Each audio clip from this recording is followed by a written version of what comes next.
राधे राधे जी। तो कैसे हैं आप सभी? आई होप कि आप सब बिल्कुल ठीक होंगे। तो फ्रेंड्स, मैं भी बिल्कुल ठीक हूँ। और आप सब की करवा चौथ की तैयारियां कैसी चल रही हैं?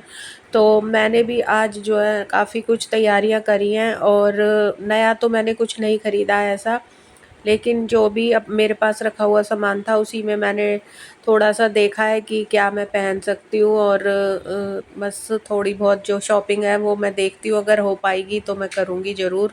क्योंकि मुझे अभी जो है ना मिन्सने के लिए जो सामान लाते हैं हम, वो सब मुझे लेना है। तो अभी तक तो मैं बाज़ार नहीं जा पाई हूँ, क्योंकि ना मेरी कुछ थोड़ी तबीयत भी ठीक नहीं थी। और बस अब देखती हूँ कैसे निकल पाऊँगी। और आज जो है ना मैंने अपने घर में मतलब दिवाली वाली क्लीनिंग में थोड़ी-सी बेडरूम में सफाई करी है, तो वो भी मैं आपके साथ शेयर करूँगी। तो सुबह-सुबह अभी मैं बना रही हूँ ब्रेकफ़ास्ट। तो मैंने जो है यह मिक्स वेज बना लिया है, और 2-3 सब्जियाँ एक्स्ट्रा बच जाती है ना, तो मैं मिक्स वेज बना लेती हूँ। जैसे एक शिमला मिर्च रखी थी, और आधी पत्ता गोभी, और एक गाजर, और एक आलू डाल के, और इसमें काफ़ी सारा मैंने पनीर डाल दिया था। और फिर सब्ज़ी बन के तैयार हो गई है। बहुत ही अच्छी बनती है ये मिक्स वेज की सब्ज़ी। और जो भी सब्ज़ी बचती है ना, फिर मैं उनको ऐसे इकट्ठा करके बना देती हूँ। और इसके साथ ना मैंने दाल बची हुई थी, तो उसके पराठे बनाए थे। बहुत ही टेस्टी लगते हैं दाल के पराठे। उसमें हल्का सा प्याज और हरी मिर्च एक्स्ट्रा डाल देती हूँ, तो मिस्सी रोटी की तरह ना वो लगते हैं। तो इसके बाद जो है ना मैं सुबह ही नहा ली थी, और फिर उसके बाद जो है मैंने हस्बैंड को नाश्ता करा दिया है, बच्चों ने भी कर लिया है। और मैंने भी 2 पराठे खा लिए थे, क्योंकि अब पूरा दिन जो है ना फिर काम में ही व्यस्त रहूँगी, तो खाने-पीने का इतना टाइम मिलेगा नहीं। और अच्छे से नाश्ता करने के बाद ना मैंने काफ़ी सारे कपड़े धोए हैं। जो डेली के काम है वो तो सारे निपटाने ही होते हैं, और उसके बाद एक्स्ट्रा क्लीनिंग करनी होती है दिवाली की। तो पहले सुबह के सारे काम कर लिए हैं, जैसे झाड़ू पोछा तो लग चुका है। और मैं यहाँ कपड़े धो रही थी, तब तक मेड झाड़ू पोछा लगा रही थी। तो अब मैंने सारे कपड़े धो दिए। आज मैंने कारपेट भी धोया है, और भी बहुत से कपड़े धुल गए थे। तो कपड़े का काम ख़त्म हो गया, किचन क्लीन कर दिए, बर्तन धो दिए, झाड़ू पोछा हो गया। उसके बाद जो है मैंने बेटी की छुट्टी थी आज, तो फिर मैंने उसको अपने साथ लगा लिया है, मतलब ये सफाई करवाने के लिए। क्योंकि वो थोड़ा बहुत जो है ना हेल्प भी मिल जाती है, और 2 लोग जब एक साथ करते हैं ना, तो बोरिंग भी नहीं लगता है। और जो कपड़े हैं ना ये बच्चों के ही हैं, तो मैं उनसे पूछ के फिर जो है वो कपड़े हटा भी दूँगी। कि कुछ कपड़े ऐसे होते हैं जो हम हर साल बच्चे नहीं पहनते हैं, छोटे हो जाते हैं या उन्हें पसंद नहीं होते, तो उन्हें मैं एक्स्ट्रा अलग से हटा के फिर उनके लिए दूसरे कपड़ों के लिए जगह भी बनानी होती है। क्योंकि अब सर्दियाँ आने वाली है, तो विंटर सीज़न के कपड़े निकालने हैं, इनकी स्कूल की यूनिफ़ॉर्म निकालनी है, जैसे कोट वगैरह। 1 तारीख से 1 नवंबर से दिवाली के जो 1-2 दिन बाद ही है ना, फिर इन्हें पहन के जाएँगे सुबह-सुबह। तो वो सब मुझे बेड में से निकालने होंगे, तो उनके लिए विंटर के कपड़ों के लिए काफ़ी ज़्यादा स्पेस बनाना पड़ता है। तो मेरे पास यहाँ बेडरूम में ही 2 अलमारी हैं, और एक अलमारी अलग से है, वो मेरे हस्बैंड की है। उसमें भी ना काफ़ी सारे कपड़े भरे हुए हैं मेरे हस्बैंड के। और इस एक अलमारी में मेरे कपड़े हैं, साइड वाली में उसमें मैंने अपनी जो शादी वाली है गोदरेज की अलमारी फिट कर रखी है। और ये वाली जो है लकड़ी की अलमारी है, इसमें मेरे बेटे और मेरी बेटी के दोनों के कपड़े रखे रहते हैं। तो बहुत ज़्यादा कपड़े हम ना इतने इकट्ठे करके नहीं रखते हैं। तो जो पहनते रहते हैं बच्चे, फिर सीज़न और मौसम के फेस्टिवल के अकॉर्डिंग खरीदते रहते हैं। और बेटी के कपड़े ऑलमोस्ट तो ज़्यादातर टी-शर्ट और इस तरह के ही होते हैं, जो डेली यूज़ में वेयर करती है वो। और बाकी टॉप वगैरह हैं जो थोड़े बहुत वो। तो आज मैंने उससे ना दिखवा लिए थे कपड़े जो जो उसे नहीं पहनने थे। जैसे अब विंटर सीज़न आने वाला है, तो थोड़े अब इस तरह के कपड़े पहने नहीं जाएंगे, टॉप वगैरह आधी बाजू के। तो वो सब मैंने हटवा दिए थे, और जो भी फटे पुराने कपड़े थे वो हटा दिए थे। क्योंकि अलमारी में जगह करनी है, तो ये सब कपड़े भी एक्स्ट्रा निकालने होते हैं। तो बस अच्छे से मैंने वो तो काम कर लिया दोनों ने मिलके। फिर हमने बेड खोला, और इसमें से अब हम निकालेंगे इनर वगैरह जो सर्दियों में हम यूज़ करते हैं सुबह-सुबह। जैसे हस्बैंड हैं, तो सुबह-सुबह ठंड में जाते हैं ना, तो इनके कपड़े सबसे पहले चाहिए होते हैं। स्वेटर वगैरह तो बाद में यूज़ होते हैं, लेकिन जो इनर होती है ना अंदर वाली पहनने की गरम, वो सारी मुझे निकालनी है। तो वो मैं एक जगह ही रख देती हूँ। और ये जो बड़े वाले शॉपिंग बैग होते हैं ना, कपड़े के ये काफ़ी अच्छे होते हैं, तो मैं इन्हीं में ना सारे कपड़े भर के रखती हूँ, अलग-अलग बैच बना देती हूँ, जैसे बच्चों के अलग और स्कूल के अलग और इनर अलग और स्वेटर अलग और सबका ना अलग-अलग बैग होता है, तो वो फिर मुझे निकालने में भी आसानी रहती है और ढूँढने में भी, और ये आराम से ना बैग तो होली के टाइम पे जब हम सर्दी गर्मियों के कपड़े रखते हैं ना और गर्मियों के निकालते हैं, सर्दियों के रखते हैं, तभी मैंने जो है ना उस टाइम पे ही मैं अपना बेड अच्छे से क्लीन कर लेती हूँ। तो साल में 2 बार तो बेड क्लीन हो ही जाता है, एक बार इस टाइम पे और एक बार होली के टाइम पे। तो मेरा बेड इतना ज़्यादा मैसी नहीं हो रहा था, तो मैंने बस वही कपड़े निकाले हैं जो मुझे निकालने थे, और जो मैंने एक्स्ट्रा अलमारी में से निकाले थे और जो रखने थे वो मैंने बेड में बांध के रख दिए एक दुपट्टे के अंदर अच्छे से, जो गंदे ना हो। और ज़्यादा कुछ ऑर्गेनाइज़र मैं नहीं खरीदती हूँ कि मैं बहुत ज़्यादा ढेर मचा रखा हो मैंने। तो ऑर्गेनाइज़र के नाम पे बस यही सामान है मेरे पास, और अलमारी में भी बहुत ज़्यादा ऑर्गेनाइज़र मैं यूज़ नहीं करती हूँ। तो हैंगर में ही मैंने काफ़ी सारे कपड़े जो है ना अपने बच्चों के टांग दिए हैं, जो भी वो डेली में यूज़ करते हैं। और ये सारे इनर मैंने निकाल के यहाँ रख दिए हैं अभी एक साइड में ही। और यहाँ मेरी बेटी के भी कपड़े रखे हुए हैं इस बॉक्स पे। तो सॉरी सॉरी गाइस, गला काफ़ी ज़्यादा ख़राब हो रहा है, बोलने में बहुत परेशानी हो रही है। तो यहाँ नीचे वाले जो नीचे वाला शेल्फ है, इसमें मैंने बेडशीट वगैरह और जो एक्स्ट्रा कपड़े होते हैं ना, और इस वाले थैले में जो है जुराब और जो सॉक्स वगैरह होती हैं और वो होते हैं ना टोपी वगैरह, वो सब रखे हैं। तो वो जैसे विंटर सीजन में ज़रूरत होगी तो मैं बाहर निकाल के अलग रख दूँगी। अभी मैंने ये बैग जो है निकाल के ऐसे ही रख दिया है, क्योंकि कई बार क्या होता है रात में या सुबह के टाइम ही इस तरह की अभी ठंड आएगी, तो उस टाइम पे फिर एकदम से चाहिए होता है, तो इसीलिए ना मैंने ये बैग अलग से रख दिया है और बाकी सारे कपड़े सही करके रख दिए। तो ये एक बहुत बड़ा काम है जो हो गया है, और ना ये ही सबसे बड़ा काम होता है कपड़ों में। तो देखो कोई ज़्यादा इतने कपड़े ना हटाए जाते ना रखे जाते, बस सर्दियों के निकाल लेते हैं और गर्मियों के रख देते हैं। बस हर साल में 2 बार ये तो करना ही होता है, और इसी टाइम पे जो है अलमारी की क्लीनिंग भी हो जाती है। तो बेड भी मेरा साफ़ सुथरा ही है, चारों बॉक्स मैंने खोल के देख लिए थे।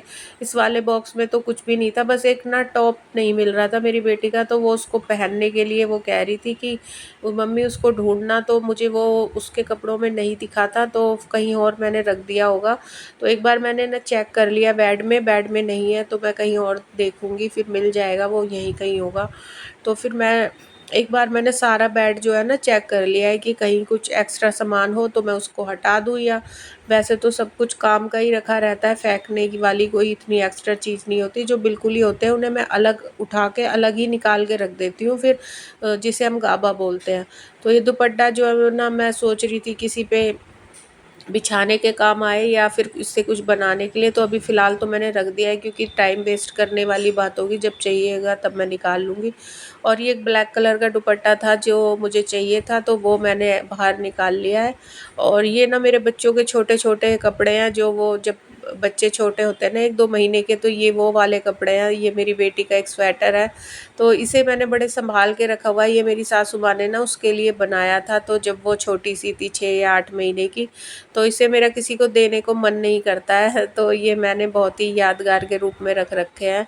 और कुछ चीज़ों से ना बहुत ज़्यादा लगाव होता है, तो उन्हें ना किसी को भी देने का मन नहीं करता है।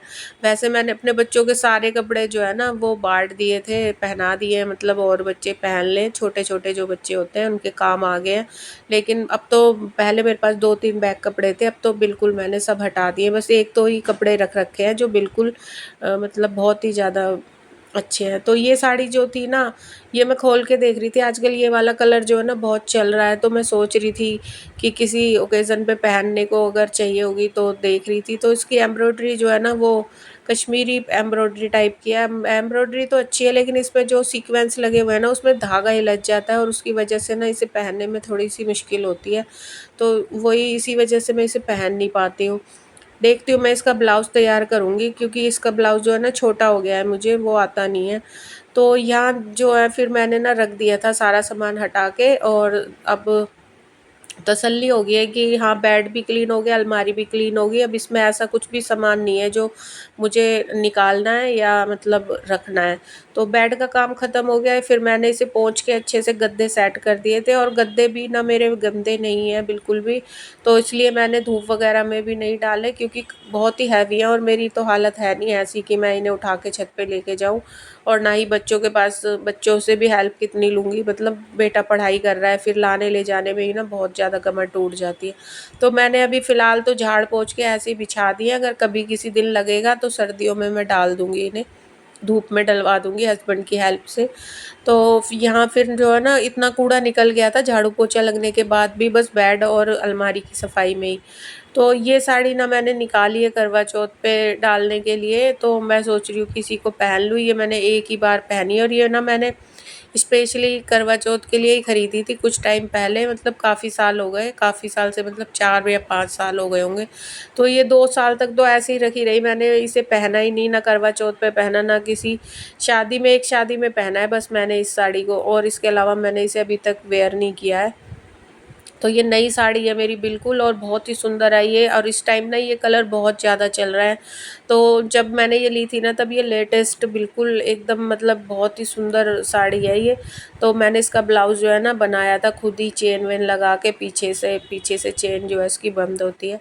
इसके बाद इसकी चूड़ियाँ वगैरह जो है ना वो भी सेट बना हुआ रखा है, तो वो सब फिर मैंने ना सोचा ये वाला जो मेरा जो मेरी आर्टिफ़िशियल ज्वेलरी और ये चूड़ियाँ वग़ैरह है ना, फिर मैंने सोचा इनकी थोड़ी सफाई भी कर लेती हूँ, और जो मुझे पहनना है उसको मैं बाहर निकाल लेती हूँ, क्योंकि फिर ना थोड़ा आसानी रहती है ढूँढने में, टाइम वेस्ट नहीं होता और एक्स्ट्रा सामान फैलता नहीं है। वरना फिर मैं चूड़ियाँ ढूँढूँगी, कहीं कुछ और ढूँढूँगी, और अगर नहीं होंगी तो फिर मान लो कि अगर मेरे पास कुछ ना हो तो मैं बाज़ार से ले आऊँगी टाइम पे, फिर ना अच्छा नहीं लगता अगर कोई सामान ना हो और फिर हम उसके बिना आधा-अधूरा सा पहनते हैं। तो मैं सेट बना के देख रही थी, तो ये सेट तो मेरा बना हुआ ही है, मतलब मैंने इतना ही बना के रख रखा था, तो मैं दिखा रही थी अपनी बेटी को। तो बच्चे बड़े हो जाते हैं तो फिर अच्छा लगता है ना, एक दूसरे को दिखा के पहनते हैं। तो बेटी कह रही थी अच्छा लगेगा मम्मी इसमें ये कड़ा डाल लेना।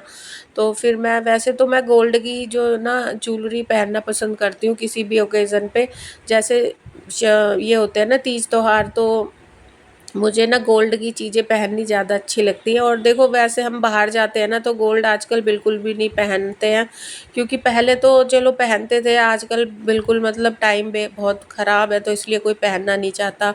और एक तो वो मतलब ट्रेंड ऐसा चला हुआ है कि गोल्ड ना मतलब ये इस तरह की ज्वेलरी जो बहुत आ गई है, वरना पहले तो शादी ब्याह में भी लोग ना गोल्ड की ज्वेलरी पहनना पसंद करते थे। तो इसलिए ना त्योहारों पे ज़रूर पहननी चाहिए, जैसे करवा चौथ पे। तो ये वाले झुमके जो है ना मैंने इसी के साथ, इसी साड़ी के साथ के लिए, नहीं ये मैंने पहले ही ले लिए थे, लेकिन ये इस साड़ी के साथ भी मैच हो जाते हैं, तो मैंने एक बार पहन रखे हैं ये वाले। तो मैं वैसे तो मैं गोल्ड के ही डालूँगी, क्योंकि ना मुझे ना अच्छा लगता है, मैं शुरू से ही ना गोल्ड के ही पहनती हूँ। अपने जो शादी वाले हैं कड़े, वो भी मैं शादी वाले कड़े ही पहनती हूँ जब करवा चौथ वाले दिन, तो ना अच्छा लगता है जो भी शादी की चीज़ें होती हैं। और जो मेरा मंगलसूत्र है ना वो थोड़ा-सा एक साइड से जो है ना वो हो गया है, तो वो मुझे ठीक करवाना है, तो उसके लिए मुझे टाइम नहीं मिल रहा है, मतलब हस्बैंड के साथ ही जाऊंगी मैं शॉप पे सुनार की, क्योंकि ऐसे काम करवाने के लिए ना मैं अकेले जाती नहीं हूँ, यहाँ के बारे में मुझे कुछ ज़्यादा इतना आइडिया नहीं है। अपने यहाँ तो ना मैं मम्मी के साथ करवा लेती थी, लेकिन अब छोटी छोटी चीज़ों के लिए ना अब हस्बैंड से ही कहना पड़ता है मुझे इन कामों के लिए, क्योंकि और उन्हें टाइम मिल नहीं रहा है, क्योंकि वो सुबह निकल जाते हैं और फिर बाद में उनका दुकान का काम होता है। तो इसीलिए ना फिर वो उस पे ना सोने का वो लगवाना है, मतलब जो एक जगह से ना वो टूट गया है, तो टूटा हुआ मंगलसूत्र रखना नहीं चाहिए। तो मैं काफ़ी दिन से कह रही हूँ और मेरा वो बन नहीं पाया अभी तक, तो उसी को ठीक करवाना है, वो मेरा शादी का है। और वैसे मेरे पास एक मंगलसूत्र और है अब, तो अगर वो नहीं तैयार हो पाएगा तो फिर मैं दूसरा पहनूँगी छोटा, लेकिन मुझे वो हमेशा पहनना पसंद है शादी का। तो वो घिस गया है, एक कुंदा ना उसका टूट गया है। तो यहाँ मेरी कुछ छोटी-मोटी ज्वेलरी हैं, झुमके वगैरह, जो मैंने 1-1 या 2 बार ही पहने होंगे मुश्किल से। तो अब तो ख़ैर ये बेटी के काम आते हैं, मेरी बेटी भी अब पहनती है सूट वगैरह या लहंगा साड़ी, जो भी, मतलब साड़ी तो कभी नहीं पहनी उसने, अभी इतनी बड़ी भी नहीं हुई है वो, लेकिन मतलब पहन लेती है, बड़ी हो गई है काफ़ी। तो जैसे मैं उसके लिए ट्रेडिशनल सूट या लहंगा वगैरह सिलती हूँ ना, तो उनके साथ फेस्टिव्स पे वो पहन लेती है, फेस्टिवल वगैरह पे। तो यहाँ मैंने जो ये इस बॉक्स में ना मेरा ये ड्रॉर है, इसमें मैंने अपना सारा आर्टिफिशियल सामान रख रखा है जो भी मैं पहनती हूँ। और ये सारी ज्वेलरी जो है ना मेरी वैसी ये आर्टिफिशियल मतलब ये सेट जो मैं कभी कभी रेयर ही यूज़ करती हूँ। जो अब यहाँ मैंने ना सारे पर्स वगैरह अपने सब जो ये वाले पेपर होते हैं ना, बबल रैप, इनमें रैप करके रख दिए। इससे ना ये इनमें डस्ट भी नहीं जाती और ये ना स्क्रैचेस भी नहीं पड़ते। तो ये भी ना मेरे ओकेजनली यूज़ होते हैं। तो मैं ज़्यादा बहुत ज़्यादा कलेक्शन नहीं है मेरे पास, 5-6 ही पर्स हैं। वो भी मैंने 2-3 तो मैंने इनमें से नए हैं, बिल्कुल भी यूज़ नहीं करे हैं, क्योंकि मैं गाइज़ कहीं भी जाती नहीं हूँ, मतलब बहुत ही रेयर। आपने देखा होगा मेरा तो घर में ही सारा टाइम निकलता है। मायके में भी मेरा कोई इतना ज़्यादा ये पर्स वर्स लटकाने का वो नहीं है। एक ही पर्स है जिसे सालों से मैं लटका के जाती हूँ, तो उसे भी छोड़ने का मेरा मन नहीं करता। तो यहाँ ना ये सब काम निपटा दिया था मैंने जल्दी जल्दी सारा, और अब थोड़ा शाम का सा टाइम होने वाला था चाय पानी पीने का, तो मैं ना सूट सिलने बैठ गई थी अपना। ये सूट मैंने कल काटा था, पर मेरा ना बिल्कुल कल मन नहीं था सिलाई करने का। तो आज ना मैंने इसका गला वगैरह बना लिया और सोच रही हूँ ये सूट बन जाए तो फिर मैं इसे ना अब आगे किसी दिन पहन लूँगी, क्योंकि अब त्योहार ही रहेंगे पूरे हफ्ते, मतलब दिवाली तक तो, और 5-6 दिन ये जो है ना अच्छे अच्छे कपड़े पहनने अच्छे लगते हैं। तो मैं सोच रही हूँ सिल जाएगा तो पहन लूँगी। तो मैंने बीच में फिर मुझे उठ के खाना भी बनाना पड़ा, तो ये मैंने घिया के कोफ्ते बनाए और थोड़े से ना चावल रखे थे, वो फ्राई कर लिए थे प्याज डाल के, और रोटी सेक ली है। तो मैं ना हस्बैंड का इंतज़ार नहीं करती हूँ, जैसे ही खाना बन जाता है तो हम सब ना खा लेते हैं, क्योंकि हस्बैंड का इंतज़ार करते करते मेरे इतने साल निकल गए हैं ना कि अब मैं बीमार हो चुकी हूँ, मतलब लेट खाना खाने की वजह से। क्योंकि वो तो ना अपना, उनको जब वो फ्री होते हैं तब आते हैं, और फिर उसके बाद मैं खाना खाऊं तो बहुत लेट हो जाता है, और उसी की वजह से जो है ना मुझे थायराइड हो गया है। मतलब बहुत ज़्यादा देर खाना शुरू से ही मतलब ऐसे रहा है मेरा रूटीन बेकार सा। मतलब हाउस वाइफ यही सोचती है ना हस्बैंड के बाद खाएंगे, लेकिन ये सबसे बेकार सिस्टम होता है, सच बता रही हूँ। हाउस वाइफ को ना टाइम से खाना खा लेना चाहिए, मतलब जिस टाइम भी उन्हें भूख लगे। और ये रूटीन बहुत ही ख़राब होता है। पहले सासू माँ थी ना, तो हमें मतलब उसी टाइम उनके सामने ऐसे ही खाते थे कि भाई जब सब आ जाएंगे घर में तब खाएंगे। तो बहुत ही बेकार लगता है वो, सच बता रही हूँ। मतलब सही रहता है जो हाउसवाइफ बोल देती है ना कि भाई हमें तो भूख लग रही है, हमें खाना खाना है। तो अपनी हेल्थ सबसे पहले है, टाइम पे खाना खा लेना चाहिए, वरना भूखे रहने से ना तबीयत बिगड़ती है। इन सब चीज़ों में कुछ नहीं रखा है कि बे टाइम खाना खाओ। क्यों, हाउस वाइफ के लिए ही सारे वो होते हैं, मतलब वाइफ के लिए ही। तो मेरे हस्बैंड ना बोल देते हैं कि तुझे भूख लग रही है तू खा ले, खाना बनाते ही और मेरा खाना रख दे हो, मैं बाद में खा लूँगा। तो मतलब इसमें कोई ऐसी बात नहीं। इसके बाद गाइज़ मैं आपको दिखा रही हूँ, मैंने ये ना सूट रेडी कर लिया है, और सारा काम मैंने कर दिया था, किचन का बर्तन वर्तन धो दिए। और ना सलवार मैं पहले सोच रही थी कि कल सिलूँगी, लेकिन ये भी मैंने पूरी कर दी है। अब ये मेरा सारा काम हो गया है। और आपको मेरा व्लॉग अगर कुछ भी अच्छा लगता हो ना इसमें, तो लाइक ज़रूर करा करें। देखिए बहुत मेहनत लगती है व्लॉग बनाने में। तो आई होप कि आपको